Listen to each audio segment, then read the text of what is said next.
Well, everyone, the iPhone 12, believe it or not, could actually end up making some sort of a comeback. But it's not quite probably what you think. It's a completely different situation, which is actually very, very interesting. So for some of you who don't know, the iPhone 16, which is the iPhone that's going to be coming out next year, is actually going to be bringing some very interesting stuff alongside it. But it looks like there's going to be one particular thing that Apple could actually end up bringing that could actually end up kind of recycling what the iPhone 12 actually brought in the first place. Now, this could be the camera setup. So for the last couple of generations of iPhones, we've pretty much been able to see that almost every single iPhone that has came out has had some sort of change within the camera, but then has also had some sort of, kind of relay of the previous camera as well. So what do I mean by this? Well, if we take a look at the, iPhone 11 that came out and the iPhone 12s, those cameras got a little bit better, from the 11 to the 12, but they also got a little bit, better, but they got the same type of layout. Then from the 12 to the 13 kept that diagonal camera,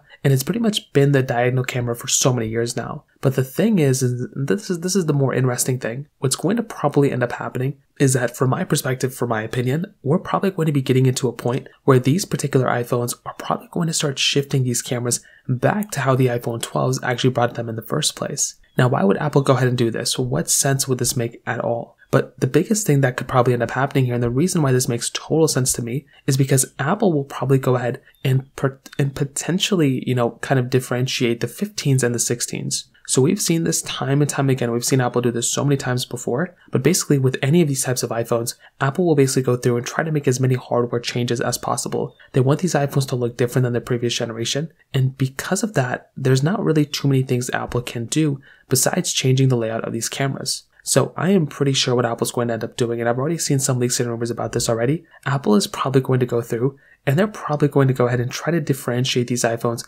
as much as possible by changing the layout of these cameras back to how it was before. That is probably what's going to end up happening, and that's what makes the most amount of sense to me. So potentially what's going to end up happening is Apple's going to go through, they're going to go ahead and convert these cameras and change these cameras back to how they were before, meaning they're going to go ahead and convert them like basically up and down rather than diagonal. And in a way, the iPhone 12 is actually going to make some sort of a comeback, which that actually is going to be very insane, and I cannot wait for these iPhones to come out. So in terms of that kind of covers it up there. If you have any other thoughts or questions, let me know in the comment section below. Hit the like button, that'll mean so much, but definitely hit that subscribe button. More importantly than everything else, I love every single one of you guys. Hopefully I'll catch you guys in the next video. Peace out till then.